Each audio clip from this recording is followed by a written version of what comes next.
Wawawiwa! Hello, everybody. Thank you for joining me, Gamhanan, for, well, I was going to say tonight, but it's actually today, for today's shooting gallery, where I shoot my shot at giving the demo of a game the justice it deserves. Well, hopefully I do give it the justice it deserves, and, it will pique your interest and hopefully be on your wish list when it does reveal itself. So, the game we're going to play today, the demo of the game, is a game called Zhen, Shattered Legacy. So Zhen isn't the character's name, no, it's the lands, these distant lands modeled after, ancient China, I would say ancient China. Let's go with that.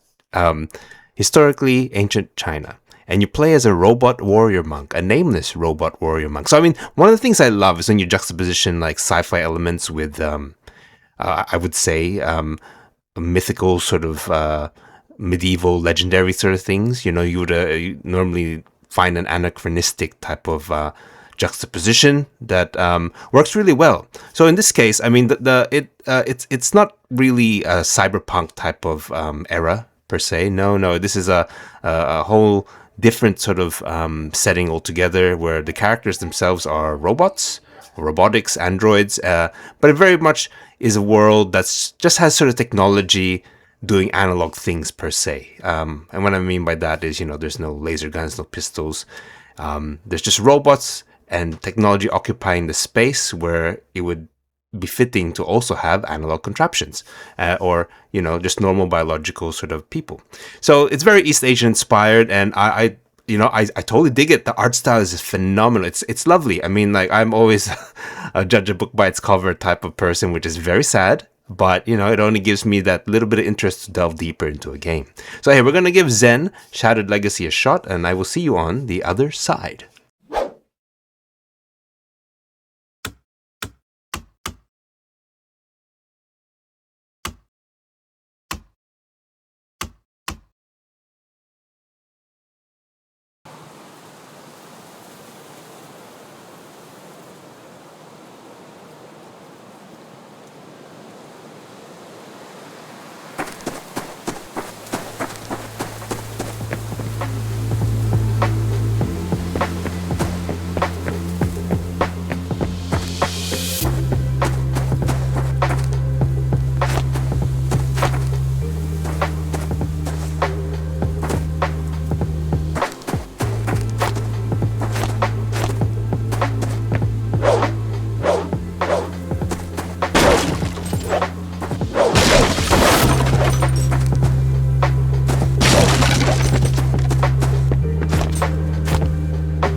Miladies and the Gentry. That is Zhen, Shattered Legacy. What did you guys think? Again, I keep on saying it all the time. Look, I enjoyed it. That's a fun game, a very entertaining game. For some reason, I was getting sort of action RPG vibes. I thought maybe it'd be something like, it'd be something like Diablo, but again, it's a blind playthrough. I'm not really investing too much time to know much about the game and its mechanics. I just want to experience it from the very get-go without any influence. And yeah, look, I didn't know it was a physics type of based sort of action game. So I mean, you control. I mean, okay. First things first, you need a controller to play this game properly. Definitely, the game recommends it, and it's more than just a recommend. I think it's integral. So to play it, you need like the DualShock controller type setup. You move around with one joystick, and then the other joystick. The other joystick you pretty much use to attack with, and it works. I didn't think any sort of the controls were not responsive or fluid. Like, you definitely need responsive controls, and it 100% works. My only sort of critique really is that your hits lack weight. I think when you're sort of attacking, it looks like you're just tapping things. You're sort of lightly tapping enemies when you should really be impactful. So that's probably one thing to get sort of straight and narrow, because definitely it's an action game. It's a melee action game, and you really need to invest a lot of sound effects that sort of add a more punchy feel, and then also a lot more of the hits sort of registering as if you're hitting one weighted object with against another weighted object. So it doesn't feel floaty. It just feels like it's a bit lackluster, a bit sort of like light, as if you're just, as I said, tapping an enemy, when really there should be like a dramatic type of tension. When you sort of hit things, there'll be strategic pauses to sort of symbolize a bit of like impact. It just feels that that's sort of lacking in the department. But I mean, like, overall, I mean, like, it's a wonderful world to explore. I mean, exploration's on the light side, but that's okay. All right, that is me. That is going to be me, and I hope you enjoyed this playthrough, and I hopefully will see you next time. Peace out.